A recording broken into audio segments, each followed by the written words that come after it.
기도하겠습니다. 하나님 감사합니다. 주님의 말씀을 열었습니다. 성령께서 함께 하시고 깨닫게 하시고 우리 삶 가운데에 실천하게 도와주시옵소서. 예수님의 이름으로 기도합니다. 아멘. 우리 에이든 목소리가 너무 베이스 톤이 아주 이렇게 압도적이라서 앞으로 좋은 베이시스트가 될 것 같은데. 크리켓 오스트레일리아, 아마 이렇게 말할 수도 있을 겁니다. 호주에서, 아마 네팔에서도 크리켓을 좀 할 것 같은데, 크리켓은 우리 주변에서 흔히 볼 수 있지만 저는 사실 크리켓 팬이 아닙니다. 저는 야구 팬입니다. 베이스볼.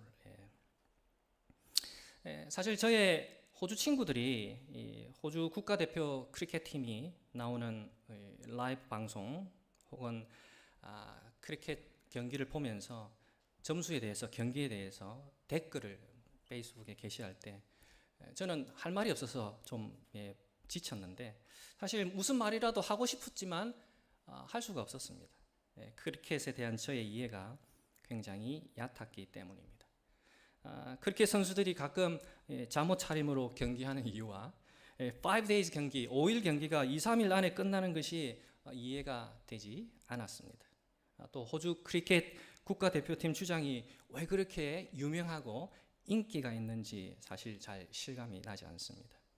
그래서 제가 이 크리켓에 대해서 구글링을 해서 나도 친구들과 대화에 좀 참여해야 되겠다. 그래서 제가 맨바디를 던졌습니다. 호주 크리켓 국가대표팀의 문제는 타순이 엉망이라는 점이야. 때론 이 공이 흔들리기 때문에, 때론 이 스코어보드의 압박이 너무 심하기 때문에 타순이 무너져. 근데 대부분 뚜렷한 이유가 없어. 심리적이야. 그리고 많은 잘못은 코치들이 잠재력이 있는 젊은 선수들에게 정당한 기회를 주지 않는 반면, 오래된 영웅들에게는 스스로를 당하게 할 정도로 너무 많은 기회를 주는 데 있기 때문이야. 저희 친구들이 처음에는 굉장히 인상적으로 임프레시브하게 생각할지 모르지만 곧 제가 실제로는 크리켓에 대해 제대로 이해하지 못하고 있다는 것을 알게 될 것입니다. 오늘 본문을 보면요, 예수님의 제자들에게도 비슷한 일이 벌어지고 있는 것 같습니다. 마가는 예수님에게 권위와 능력이 있음을 증명하기에 충분한 증거를 제시했습니다. 그래서 예수님이 행하신 기적, 치유, 능력은 많은 사람들로 하여금 그분이 누구인지 궁금하게 만들었습니다.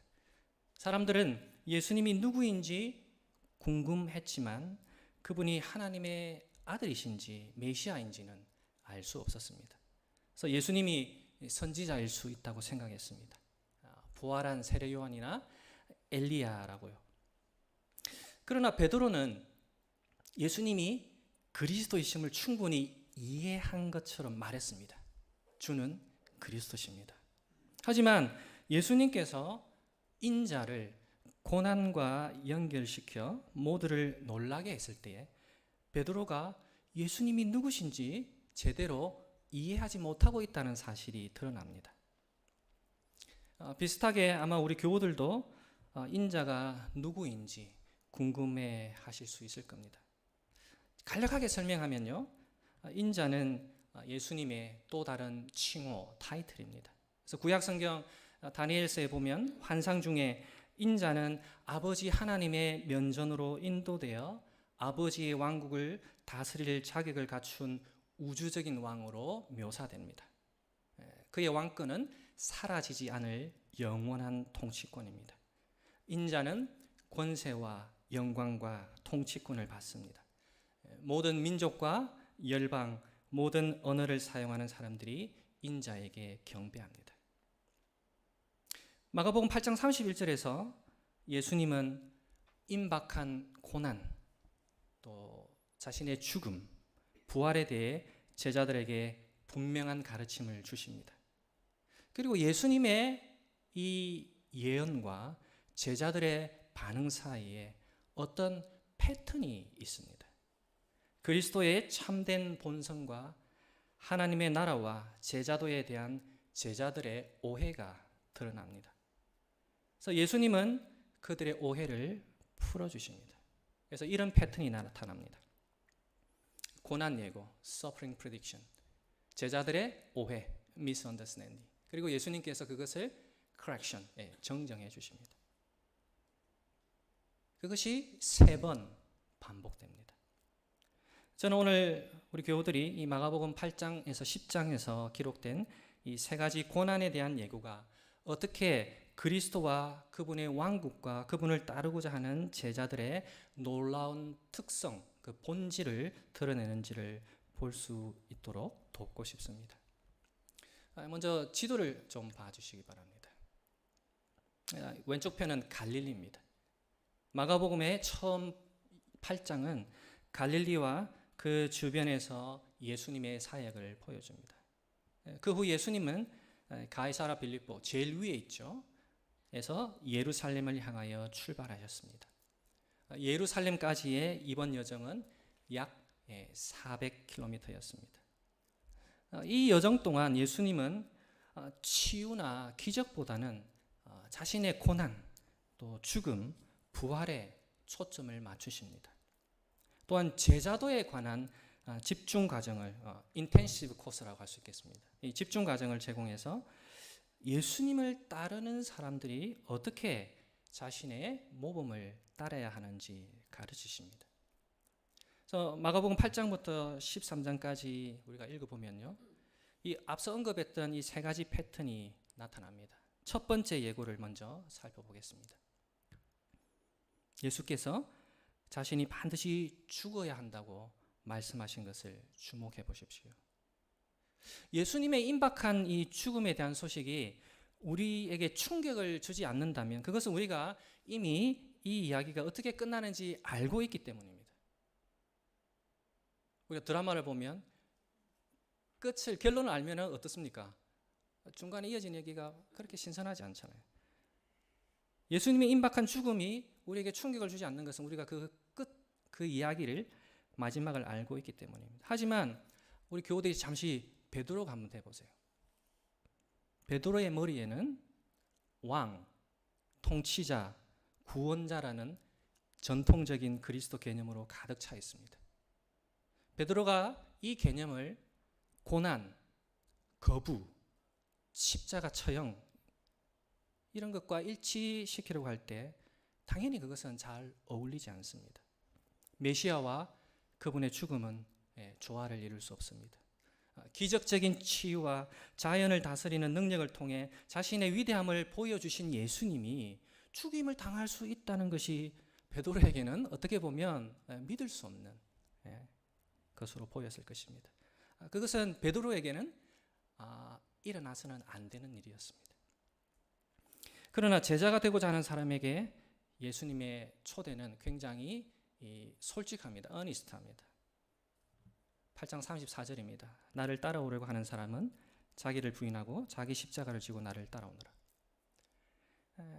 좀 자세히 살펴봐야 할 내용이 2가지 있습니다. 첫째는 이 부인하다라는 말은 베드로가 예수님이 잡히시던 날 밤 예수님을 모른다고 말했을 때 사용했던 단어와 같습니다.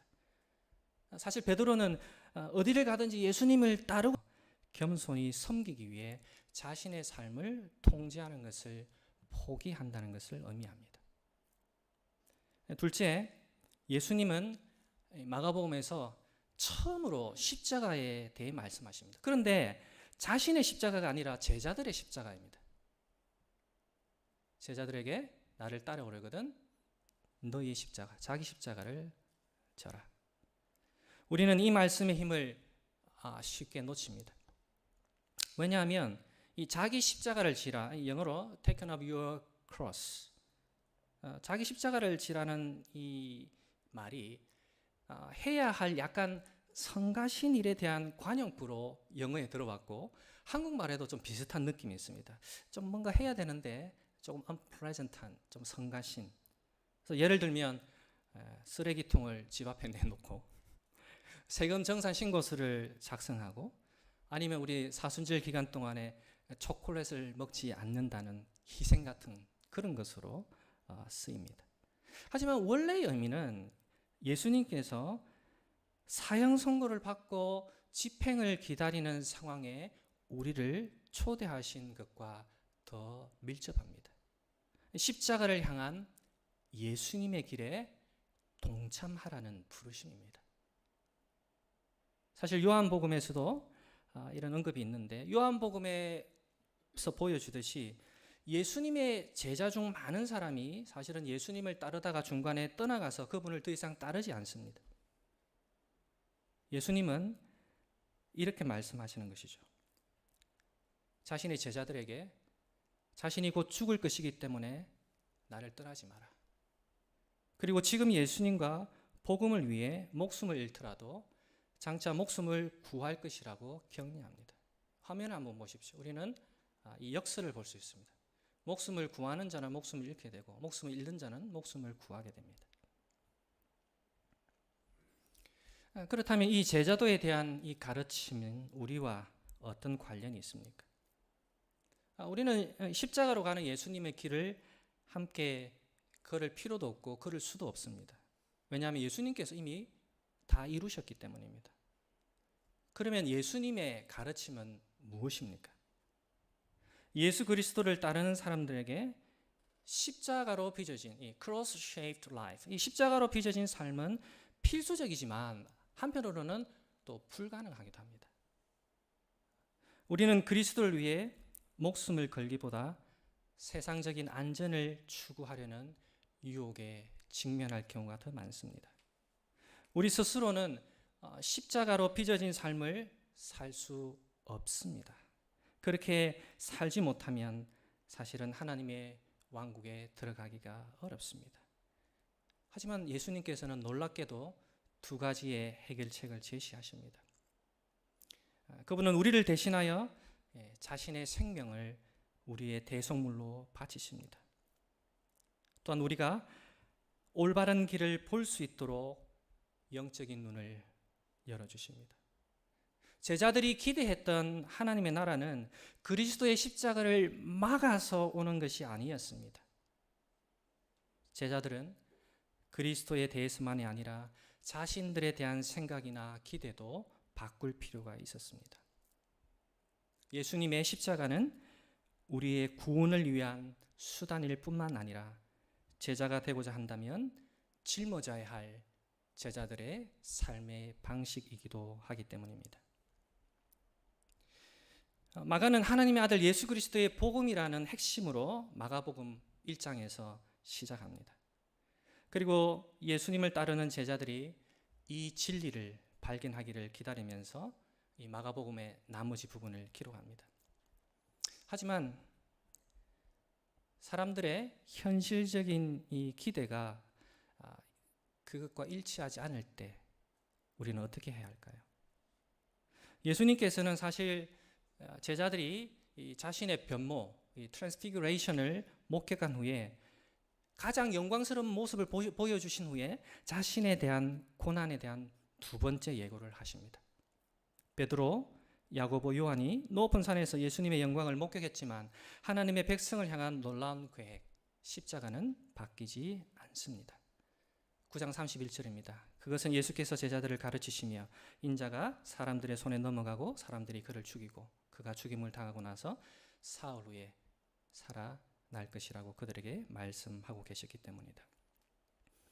자신의 가장 영광스러운 모습을 보여주신 후에 예수님은 여전히 자신의 고난, 복음 그리고 죽음과 부활을 다시 확정하십니다. 이 두 번째 가르침 직후 마가는 제자들이 여전히 예수님과 그분의 왕국을 오해하고 있음을 보여줍니다. 제자들이 어떻게 반응합니까? 그들은 누가 가장 큰 사람인지에 대해 논쟁합니다. 그래서 예수님은 당시에는 가장 보잘것없게 여겨지고 또 궁핍하고 사회적으로 눈에 띄지 않고 쉽게 무시당하고 상처받을 수 있는 어린 아이를 제자들 앞에 데려오십니다. 그리고 예수님은 하나님의 왕국의 위대함은 그러한 겸손한 섬김으로 측정된다고 가르칩니다. 어쩌면 이렇게 바꿔 말할 수도 있습니다. 최고가 되고 싶다면 기저귀를 갈아주는 것에서 시작하십시오. 이 수준에서 제자도에 대한 가르침은 이 꼴찌가 첫째가 되는 언급으로 나타납니다. The first, the last. 첫째가 꼴찌. The last, the first. 꼴찌가 첫째. 꼴찌라는 생각은 나보다 먼저 다른 사람을 섬기는 데서 구체화됩니다. 우리는 하나님께서 어떻게 이 사물의 이 순위를 매기는지 배워야 합니다. 하나님은 세상 사람들이 평가하는 것과 다르게 우리를 평가하십니다. 우리는 가족, 혈통, 사회적인 계급, 부, 지위와 같은 것들을 먼저 보는 경향이 있지만 하나님은 자신을 내어주는 섬김을 찾으십니다. 그래서 하나님 앞에 첫째가 되고자 하는 사람은 사실은 모든 사람을 섬기는 자가 되어야 합니다. 이 반전은 누구든지 제 목숨을 잃으면 구원하리라라는 예수님께서 주신 앞에 약속을 연상시킵니다. 세 번째 예고로 넘어갑니다. 우리는 좀 더 자세한 내용을 볼 수 있습니다. 예수님은 제자들에게 이 여행의 목적지와 목적을 알려줍니다. 그전에는 어디로 가는지 목적이 뭔지는 안 가르쳐 주세요. 예수님의 재판 과정과 이방인들에 의한 조롱, 침뱉음, 채찍질, 처형이라는 이 네 가지 행동, 액션을 예수님께서 구체적으로 언급하십니다. 예수님은 예루살렘으로 향하고 있습니다. 하지만 자신의 왕권을 인정받아야 할 바로 그 도시 예루살렘에서 죽임을 당할 것입니다. 자신의 백성을 대표하는 종교 지도자들에게 배반당할 것입니다. 예수님께서는 자신의 고난, 죽음, 부활에 대해 더 자세히 가르쳐 주셨지만 제자들은 여전히 이해하지 못합니다. 제자들의 반응은 어떻습니까? 그들은 계속해서 잘못 알고 있습니다. 예수님께서는 참을성 있게 제자들의 생각을 정정해 오셨습니다. 그래도 제자들은 다시 잘못 이해합니다. 야고보와 요한은 하나님의 나라에서 높은 지위를 원합니다. 그러자 다른 10명의 제자들이 그들에게 붕괴합니다. 제자들은 사람의 일을 생각합니다. 죄 많은 인간이 높은 지위에 오르거나 다른 사람을 지배하려는 욕망을 갖는 것은 당연하고 자연스러운 일입니다. 제자들은 이기적으로 하나님 왕국에서 특권을 누리기를 원합니다. 으뜸이 되고자 합니다. 그들은 저와 우리 모두 마찬가지지만 나 먼저라는 사고방식을 반영합니다. Me first. 그러나 하나님의 나라는 그렇지 않습니다. 기억하시죠? 하나님의 나라는 자기 부인에 관한 것입니다. 우리는 첫째가 아닌 꼴찌가 되는 것에 관심을 가져야 합니다. 간단히 말해서 여기에 아마도 하나님의 왕국에 가장 예상치 못한 요소가 있을 겁니다. 위대함은 섬김을 받는 것이 아니라 섬기는 것으로 측정된다. 이것이 10장 45절에 아름답게 요약되어 있습니다. 인자는 섬김을 받으러 온 것이 아니라 섬기러 왔으며 많은 사람을 구원하기 위하여 치를 몸값으로 자기 목숨을 내주러 왔다. 여기에 인자가 세우신 특별한 모범이 있습니다. 섬김을 받으러 오신 것이 아니라 섬기러 오셨습니다. 예수님은 자신을 맨 밑에 꼴찌에 두셨기 때문에 첫째이십니다. 이것은 예수님만이 아니라 예수님을 따르는 제자들이 해야 할 일이기도 합니다. 실제적으로 이 위대함, 이 greatness는 다른 사람들이 하나님을 알 수 있도록 불편을 겪는 것으로 측정할 수 있습니다. 매력적이고 인기 있고 세간의 이목을 끄는 사람들을 위해서 불편을 자초하는 것이 아닙니다. 제가 뉴스를 잠깐 보니까 뭐 이렇게 세계적으로 유명한 아티스트들이 와서 공연을 하는데 사람들이 아침부터 줄 서 있습니다. 이 더운 날에 모든 불편을 다 감수하는 거예요. 하지만 위대함은, 진정한 위대함은 자격이 없는 사람, 갚을 것이 없는 사람을 섬기는 것과 관련이 있습니다. 교우 여러분, 때때로 우리는 제자들이 그리스도가 섬김의 왕, 이 servant king이라는 예상치 못한 진리를 이해하지 못하기 때문에 매우 우둔하다고 생각할 수 있습니다. 예수님은 자신의 고난과 죽음, 부활에 대해 3번 말씀하셨습니다. 어떻게 제자들이 이해하지 못할 수가 있지? 교우들도 그렇게 생각하십니까? 우리는 어떻습니까? 저는 우리 자신의 이 이해 부족이 실제로 이 제자들의 이해 부족과 연결된다고 생각합니다. 그러나 제자들의 이야기가 아직 끝나지 않았다라는 것을 잊지 마십시오. 마가는 우리가 제자들의 연약함, 오해, 실수 및 실패로부터 배우기를 원합니다. 마가는 우리가 예수님의 이 종되심을 참으로 이해하고 개인적으로 예수님의 십자가를 따르기를 원합니다. 이제 예루살렘 사역으로 넘어갑니다. 11장에서 예수님이 마침내 예루살렘 입성하실 때 사건들은 긴장감을 고조시킵니다. 기름 부음을 받은 통치자, 왕이자 통치자, 하나님의 백성의 구원자, 이스라엘의 구속자가 예루살렘에 도착합니다. 그러나 종교 지도자들은 예수님을 배척합니다. 여전히 예수님의 권위에 도전합니다. 예수님이 무엇에 대해 이야기하고 있는지 전혀 알지 못합니다. 우리 다음 주에 누가복음 설교 시리즈를 통해 이에 대해 더 깊이 생각해 보겠습니다. 그리스도 안에 있는 형제 자매 여러분, 오늘 마가복음은 이 3가지 예고의 패턴을 보여줌으로써 실제적으로 우리에게 질문합니다. 여러분은 누구를 따르고 있습니까? 어떤 그리스도를 따르고 있습니까? 일종의 유명인, 이 셀러브리티들을 따르고 있는 것입니까? 유명인들은 약간의 이 오락이나 이 환상, 이 판타시를 줄 수 있습니다. 많은 사람들이 좋아하는 인기 선생님을 따를 수도 있습니다. 여러분의 삶에 조언이나 지혜를 줄 수 있습니다. 은행 잔고를 늘려주겠다고 약속하는 그 prosperity teacher, 그런 사람들을 따를 수도 있습니다.